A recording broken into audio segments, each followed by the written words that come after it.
on that plane very quickly on Friday to come down to Florida to spew this hoax. She's here to try to push a fake narrative about what Florida did. That was Ron DeSantis, who knows a thing or two about false narratives, back in July attacking the vice president for speaking out against Florida schools teaching that slavery was beneficial for the enslaved. The Florida legislature hasn't stopped there. They are once again doubling down on misinformation, pushing a bill mandating teaching a highly misleading narrative about one of the most heinous periods of American history in Florida schools, and naming it after the first Black vice president. The Kamala Harris Truth in Slavery Teaching Act, quote, requires instruction on the history of African Americans to include a comprehensive account of the socio-political circumstances surrounding slavery, including which political parties supported slavery by adopting pro-slavery tenets as part of their platform, etc. Joining us now, Princeton University professor and distinguished political scholar Eddie Glaude. David is also back with us. I mean, Eddie, just when you think Ron DeSantis, Republicans in Florida, they can't go any lower, they do this. Well, they do, right? Look, this is just the lost cause stuff. This is kind of the second iteration of the lost cause, where they're going to tell a story about slavery. But what's so fascinating about this, Alicia, is that it's so dumb. Right?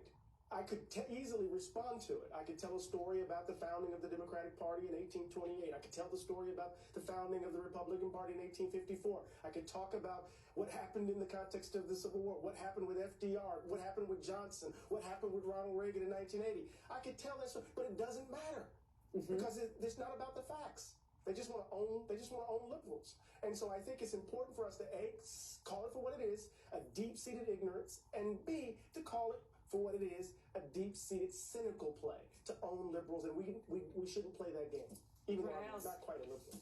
I also think your qualifier of it as just plain stupid is also an important and a good one.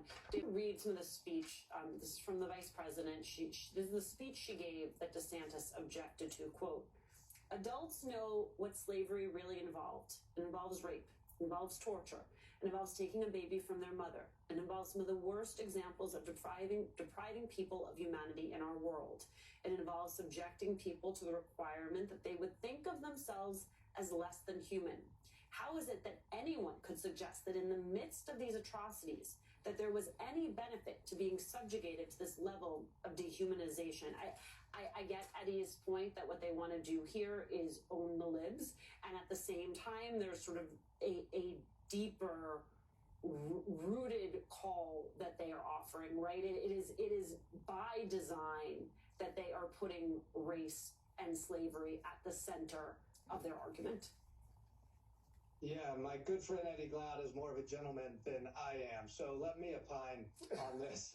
It is a dirty, ugly, despicable stunt by Florida Republicans, which is now a political party whose chair is currently under criminal investigation for rape and whose governor is about to have to drop out of the presidential race because the culture wars that he launched in the state of Florida simply aren't going to get him to the White House, and he will have to deal with that disappointment.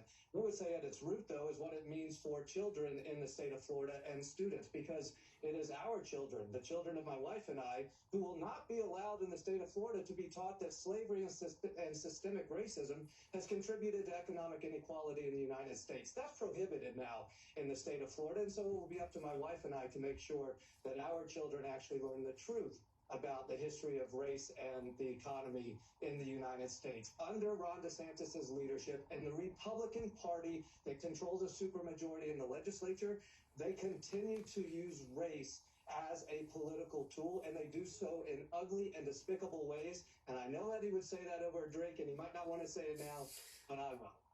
Okay, David, there's this piece of what's coming out of Florida, but it's coupled by this, and I think when you look at it next to this next story, it changes the contours a little, which is this reporting from the Washington Post about comments by Florida's Surgeon General. Quote, Florida's top health official called for a halt to use mRNA coronavirus vaccines on Wednesday, contending that the shots could contaminate patients' DNA, a claim that has been roundly debunked by public health experts, federal officials, and vaccine companies.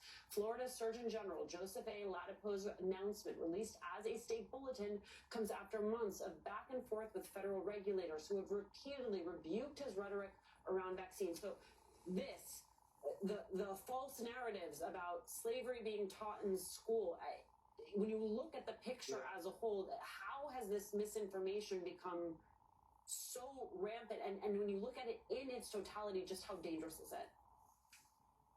Yeah, the Florida Surgeon General, again, is a whack job. And I'm just going to say that as a resident of Florida, but it also is representative of Ron DeSantis' leadership. The Florida Surgeon General is appointed by the governor, and Ron DeSantis picked someone who was promoting ivermectin and denying that masks were effective and creating additional danger and public health risk in the state of Florida because the governor appointed him and asked him to do that. So this latest chapter is perfectly consistent with DeSantis and his Surgeon General. Here's the danger to the country, though.